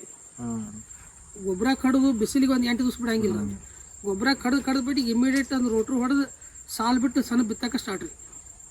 2ನೇ ಸಲ ಮಾಯ್ಶ್ಚರ್ ಆರಿಸ್ಕೊಡ್ರಂಗಿಲ್ಲ. 5 ಫುಟ್ ಸಾಲು ಬಿಡ್ತೇವೆ ರೀ. ಮತ್ತು ಸಣ್ಣ ಹಾಕ್ತೇವೆ. ಮೇ ಜೂನ್ 15 ಜೂನ್ 20-25 ಮಟ ರೀ 40-45 ದಿವಸ ಇಷ್ಟು ಸಣ್ಣ ಬರ್ತೈತೆ ರೀ. ಅದನ್ನ ಬೋದಿದ್ದು ಸಾಲು ಮಾಡ್ತೀವಿ, ಸಾಲಿದ್ದು ಬೋದ್ ಮಾಡ್ತೀವಿ. ಅದ್ರ ಸಾಲಿನಾಗ ನೀವು ಬೋದ್ ಮೇಲೆ ರೋಟಿ ಹಚ್ಚಿರಂದ್ರೆ ರೀ ಅದು ಆಟೋಮೆಟಿಕ್ ಅಲ್ಲೇ ಮುಸ್ತೈತಿ. ಈ ರೋಟ್ರಿದಾಗ ಬೋದ್ ಮಾಡಿಬಿಡ್ತೀವಿ. ಅಂದ್ರೆ ಬೋದ್ನಾಗ ಸಣ್ಣ ಸಿಕ್ಬಿಡ್ತೈತಿ. ನಮ್ಗೆ ಆರಾಮ ಕಬ್ಬು ಹರಗು ಮಟ ಅಷ್ಟೊತ್ತಿಗೆಲ್ಲ ಕೊಳತು ಗೊಬ್ಬರ ಆಗ್ತೈತಿ. ಆಮೇಲೆ ಸಾಲು ಬಿಟ್ಕೊಂಡು ಬಣ್ಣ ಲವಣಿ ಸ್ಟಾರ್ಟ್. ಈಗ ಇದನ್ನ ಸಣ್ಣ ಬಿಟ್ಟಲ್ಲೇನ ಸಾಲ ಹಾಕೋದಿಲ್ಲನ್ರಿ, ಬೇರೆ ಕಡೆ ಸಾಲ ಹಾಕ್ತೀರಿ? ಇಲ್ಲಿ ನಾವು ಸಣ್ಣ ಹಾಕಿದಿಲ್ರಿ, ಈ ಸಾಲ ಐತ್ರಿ, ಇದು ಬೋದ್ ಆಗ್ತೈತ್ರಿ. ಈ ಬೋದಿಗೆ ರೋಟ್ರ್ ಹಚ್ಚೋದ್ರಿ. ಈ ಸಾಲ ಟ್ರ್ಯಾಕ್ಟರ್ 2 ಆ ಸಣ್ಣ ಗಾಲಿಯಾಗ ಹಾಯ್ತೈತ್ರಿ. ಅದು ಅದ್ ಗಾಲಿಗೆ ಹಚ್ಚಿ ಅದನ್ನ ಮಲ್ಚ್ಕೋತ ಹೋಗ್ತೈತ್ರಿ. ಅವ್ರು ಹಿಂಗೆ ಸಾಲಿ ಮಡ್ಚ್ಕೋತ ಹೋಗ್ತೈತಿ. ಇಲ್ಲಿ ರೋಟ್ರ್ ಹಚ್ಚಿದ್ರೆ ಅದ್ಮೇಲೆ ಮಣ್ಣು ಮುಸ್ತೈತ್ರಿ. ಇದು ನಮ್ಮ ಕುಲಾನ್ ಇರ್ತೈತ್ರಲ್ಲ, ಇನ್ನು ಸಾಲು ಕೊರ್ಕೊಂಡ್ಬಿಡೋದ್ರಿ. ಅದು ಬೋದ್ನಾಗ ನಮಗೆ ಸನಬ ಇದು ಸಿಕ್ತಿರಲ್ಲ, ಅದು ಆರಾಮ್ ನಮ್ಗೆ 2 ತಿಂಗಳ ಮಟ್ಟ ಬೇಕಾದಂಗೆ ಅದು ಕೊಳತು ಗೊಬ್ಬರ ಆಗ್ಬಾರ್ದು. ಹಸಿರೆಲೆ ಗೊಬ್ಬರ ಬೇಕಾರಿ ಅಂದ್ರೆ ಭಾಳ ಇಂಪಾರ್ಟೆಂಟ್. ಎಷ್ಟು ಜಾಸ್ತಿ ಇರ್ತೈತೆ ಇಲ್ಲಿ ಏನ್ರಿ, ಇಲ್ಲಿ ಹಂಗ ಕಬ್ಬು ತೆಗಿತೇವೆ, ಹಂಗ ಒಣ ಕೆಡುತ್ತೇವೆ. ನೀವು ಬಿತ್ತುನು ಅಂತಂದ್ರೆ ಬ್ಯಾಡ, ನಾ ಈಗೇನು ಬಿಸಿಲು ತಿನ್ನಲ್ಲ ಅಂತ ನೀವು ಹೇಳಿರ. ಈಗ ಹಿಂಗೇರ್ ಗುರ್ತಕತ್ತೆ. ನಾ ಕಬ್ಬು ತೆಗೆದು ಕೂಡಲೇ ಸಣ್ಣ ಬಿತ್ತನ್ರಿಪ್ಪ, ಖಾಲಿ ಹೊಲ ಬಿಡೋದು ಬೇಡ, ಹಸಿರೆಲೆ ಗೊಬ್ಬರ ಆಕತಿ. ಮತ್ತೊಮ್ಮೆ ಕಬ್ಬು ಹಚ್ಚು ಟೈಮ್ ಡಿಸೆಂಬರ್ದಾಗ ನೀವು ಹೋತಂದ್ರೆ ಆರಾಮ್ ಫಸ್ಟ್ ಕ್ಲಾಸ್ ಸಣ್ಣ ಬರ್ತೈತಿ. ಹ್ಞೂನ್ರಿ, ಅದು ಹೋಗತ್ ಸರ. ಏಪ್ರಿಲ್ ಮೇದಾಗ ಇದು ಮಾಡೋದು ಸಣ್ಣ ಬರಂಗಿಲ್ಲ. ಬಿಸಿಲು ಹಂಗ ಬಿಸಿಲು ತಿಂದ್ರೆ ತಾಕತ್ತಂತೆ ಇದು ಹೇಳ್ತಾರೆ. ಹಿಂಗಾಗಿ ಸಮಸ್ಯೆ ಈ ಸರಿ ನೋಡಿ ಎಲ್ಲ ಬಿಡ್ಬಿಡ್ತೀವಿ ಹೆಂಗಿರ್ತಾಕತ್ತ. ಅದ್ರ ಸಂಬಂಧನ ಅಡ್ಡಾಡ್ಬೇಕೆ ಅಡ್ಡಾಡ್ಬೇಕ್ರಿ. ಅದಕ್ಕೆ ನಿಮ್ಗೆ ಏನಲ್ರಿ ಒಮ್ಮೆ ಹೋಗುಣ ಅಂತ ಹೇಳಿ ಒಮ್ಮೆ ಹೋಗಿ ಅವ್ರೆಲ್ಲ ಹೋಗಿ ನೀವು ನಾ ಇವ್ರು ಅನ್ನೋಕ್ಕಿಂತ ಅಲ್ಲಿ ಹೋಗಿ ನೀವು ಸ್ವತಃ ನೋಡ್ಕೊಂಡ್ ಬಂದ್ರಿ ಅಂದ್ರೆ ಎಲ್ಲ ಅಲ್ಲಿಗೆ ಅವ್ರು ಹೇಳಿದ್ದು ಅಷ್ಟು ಚೆನ್ನಾಗಿ ಉಳಿದಿಲ್ರು. ಮಾಡಿದಾಗ ಇಲ್ಲ ಅವ್ನು ಹಂಗ ಮಾಡ್ಕೊಂಡು ಬಿಟ್ಟು 4 ಸಲ ನೀವು ಹುಡ್ರಿ ಅಂದ್ರೆ ನಾ ಬರೀ ಯೂಟ್ಯೂಬ್ ನೋಡ್ಯದ ಕೇಳಿ ಕಲಿ ಮಾಡಿ ಕಲಿ. ಇದೊಂದು ಫಾರ್ಮುಲಾ ರೀ. ನಾವು ಮೊದ್ಲು ಅಷ್ಟೇ ಇದ್ದೀವಿ ರೀ. ನಾವು ಒಟ್ಟು ಭಾವ್ಯಾಗನ ಈಶಾಡ್ಕೋತ ಬಾಜುಗೆ ನೋಡಿದ ಅವೇನು ಗೊಬ್ಬರ ಆಗೈತೋ ಅದು ನಾವು ಹೋಗ್ಯೋದೈತಿ, ನಾವು ನೋಡಿದ ಅವು ಹೋಗ್ಯೋದೈತಿ. ಏನೇ ಅದು ಬಿಟ್ಟು ಹೊರಗೆ ಯಾವಾಗ ನಾವು ದುನಿಯಾ ನೋಡಕ್ಕೆ ಹೋಗ್ತೀವಲ್ಲ, ಅವಾಗ ನಮಗೆ ತಪ್ಪು ಗೊತ್ತಾಗೈತಿ. ನಾವು ಏನು ಮಾಡತ್ತೀವೋ ಅವ್ರು ಏನು ಮಾಡತ್ತಾರ ಕಂಪೇರ್ ಮಾಡಿದಂದ್ರೆ ಆಟೋಮೆಟಿಕ್ ನಮಗೆ ಇದಾಗ್ತೈತಿ. ಈಗ ನಿಮ್ದ ಫಾಲೋಅಪ್ ಮಾಡ್ತಾನ್ರಿ ಸವತ್ತೆ ಸರ ಗಿರಿಜನ್ ಅವ್ರ ಅಂತೇಳಿ. ಅದಲ್ಲ ಹ್ಞೂ ಅವ್ರದ್ದು ನಿಮ್ದೆಲ್ಲ ಗೊಬ್ಬರ ಫಾಲೋಅಪ್ ಮಾಡ್ತಾರೆ ನೋಡ್ರಿ. ಮೊನ್ನೆ ಒಂದು ಚಾಟ್ನು ಕೊಟ್ಟಾರ ಅವ್ರು ಬ್ಯಾಂಕಿನ ಮೀಟಿಂಗ್ ಹೋದಾಗ. ಸೌದತ್ತಿಯಾಗ ಮಿನಿಮಮ್ ಇಲ್ಲ ಅಂದ್ರೆ 30-40 ಮಂದಿ ಫಾರ್ಮರ್. ಹ್ಞೂ ರೀ, ಅವ್ರ 5 ಡಿಸ್ಟಿಕ್ದಾಗ ಶುಗರ್ ಕೇನ್ ಕಾರ್ಪೊರೇಷನ್ ಗ್ರೂಪ್ ಅಂತ ಐತ್ರಿ. ಆ ಗ್ರೂಪ್ ಮಾಡಿ ನಮ್ಮದು ಒಂದೇ ಇಂಟೆನ್ಷನ್ ನೋಡ್ರಿ, ಅನ್ನೆಸರಿ ಗೊಬ್ಬರ ವೇಸ್ಟ್ ಮಾಡ್ಕೋಬೇಡ್ರಿ, ಅನ್ನೆಸರಿ ಖರ್ಚು ಮಾಡ್ಕೋಬೇಡ್ರಿ. ಯಾವುದೋ ನೆಲ ಇದ್ರೂ ಬರತ್ರಿ ನೀವು ಹೇಳಿದ್ದಲ್ಲ. ಈಗ ಯಾವುದೋ ನೆಲ ಇರಲಿ, ಏರಿ ಭೂಮಿ ಹೇಳ್ತಾರೆ. ಎರಿ ಭೂಮಿ ಇರ್ರ, ಹಸಿರು ಗೊಬ್ಬರ ಮುರಿರಿ. 2-3 ಸಲ ಹಸಿರು ಗೊಬ್ಬರ ಎರಿ ಗೊಬ್ಬರ ಹೆಂಗೆ ಆಗ್ತದೆ ನೋಡ್ರಿ. ಅದು ಗೊಬ್ಬರ ನೀವು ಹಸಿರ್ಲೆ ಗೊಬ್ಬರ ಮುರ್ಕೊಂಡ್ರಿ, ನಿಮ್ಮ ರೌಂದಿ ಪಲ್ಟಿ ಹೊಡೆದು ಮುಚ್ಚಿರಲ್ಲ, ಬೆಕ್ಕ ಅಂತ ಕರ್ಲ ಜಮೀನು ಇದ್ರು ಹಳ್ಳಿ ಬರ್ತೈತಿ. ಅಲ್ರಿ ಸರ, ಈಗ ನಿಮ್ಮ ಹೊಲಕ್ಕಿಂತ ಏನಿದೆ ನಮ್ಮ ಉತ್ತಮ ಹೊಲ ಅಲ್ಲಿದೆ ಈ ಸಂಬಾರ್ದೀಗ ಇಲ್ಲ ಈ ನೀವು ಹೊಳೆದಂಡಿ ಇತ್ತಲ್ರಿ ಈ ನಿಮ್ಮ ಮಲಪ್ರಭಾ ದಂಡಿಗೆ ಅಷ್ಟು ಏರಿಯಾ ಇಲ್ಲ. ಹೊಲಸ್ನೆಲ್ಲ ಐತಿ ಈಗ ನೀವು ಕೃಷ್ಣ ಬೆಲ್ಟ್ ನೋಡ್ರಲ್ಲ ನೀರಾರ ಹೆಂಗ್ ತಿಂದ್ರಾಗ ತೆಗೆದ್ರು ಏರಿ ಐತಿ. ನೀರ್ ಹಂಗ ನಿಂದಿರ್ತತೆ. ಮತ್ತೆ ಅಗದಿ ಜಿಗಟ್ ಅಂದ್ರೆ ಒಮ್ಮೆ ನೀರು ಹಾಸಿದ್ರಿ ತಿಂಗಳ ಗಂಟೆ ಒಳಗೆ ಹೋಗಿ ಬರಂಗಿಲ್ಲ. ಕೃಷ್ಣ ಬೆಲ್ಟ್ ಎಲ್ಲಿ ನೋಡ್ರಿ ನಾವು Krishna belt up to Kolhapur ಹಿಡ್ಕೊಂಡ್ರಿ ನೀವು ಜಮಖಂಡಿ ಇದ್ರ ಮಟ್ಟ ಹೋಗ್ರಿ ನಾವು ಪೂರಾ ಕೃಷ್ಣ ಬೆಲ್ಟ್ ಬಾಜುಕ್ ಪೂರಾ ಸನ್ನಳಿ ಏರಿ ಐತ್ರಿ. ಅಷ್ಟು ಏರಿ ನಿಮ್ಮ ಮಲಪ್ರಭಾ ಬೆಲ್ಟ್ದಾಗಿಲ್ರಿ. ಅಲ್ಲ ಅಲ್ಲಿ ಭಯಂಕರ ಕಾರ್ಲ ಮತ್ತು ಮಿಕ್ಸ್ ಇದು ಮಾಡ್ರಿ ಜಿಗಟ್ ಅಂದ್ರೆ ಏನ್ರಿ ಒಮ್ಮೆ ನೀರು ಹಾಸಿದ್ರಿ ತಿಂಗಳ ಮಟ್ಟ ಒಳಗೆ ಹೋಗಿ ಬರಂಗಿಲ್ರಿ. ಅಂತ ಜಮೀನ್ದಾಗ ಶಂಬಟ್ ಅಂತ ತೆಗದಾರ.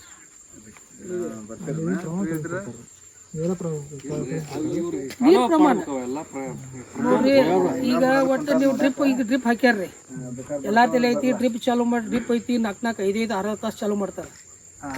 ಹನಿ ಬೀಳ್ತೈತಿ ಅದೇ ನೀರು ಆಗೋದೈತಿ ಚಾಲು ಮಾಡತ್ ಹೇಳಿ ಖರೆ ನೀರು ಹಾಸೋಕ್ಕಿಂತ 4 ಪಟ್ಟು ನೀರು ಹಾಕ್ತದೆ ಡ್ರಿಪ್ಪದ್ದು.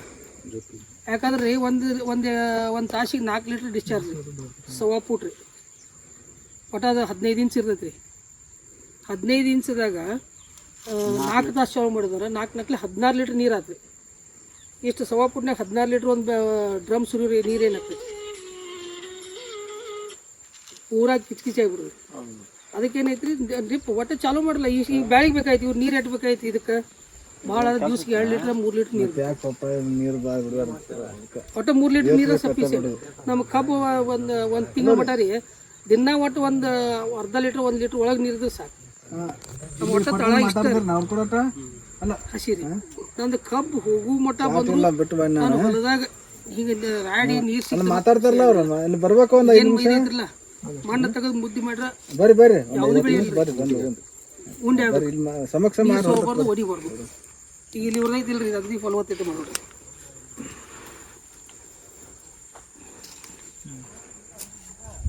ನೀವು ಕಬ್ಬಿಗೆ ಎಂಡ್ ಮಟ್ಟ ಇಲ್ರಿ ಕಬ್ಬು ಕಡಿ ಮಟ್ಟ ಇಷ್ಟ ಮಾಯ್ಚರ್ ಇಡ್ರಿ ಕಬ್ಬು ಒಂದು ಇಟ್ಟು ಒಣಗಿರಿ ಹದ್ಕೈತೆ ಈ ಸಫಿಷಿಯೆಂಟ್ ಇದ್ರಿ ಯಾವುದು ಬೆಳಿಗ್ರಿ.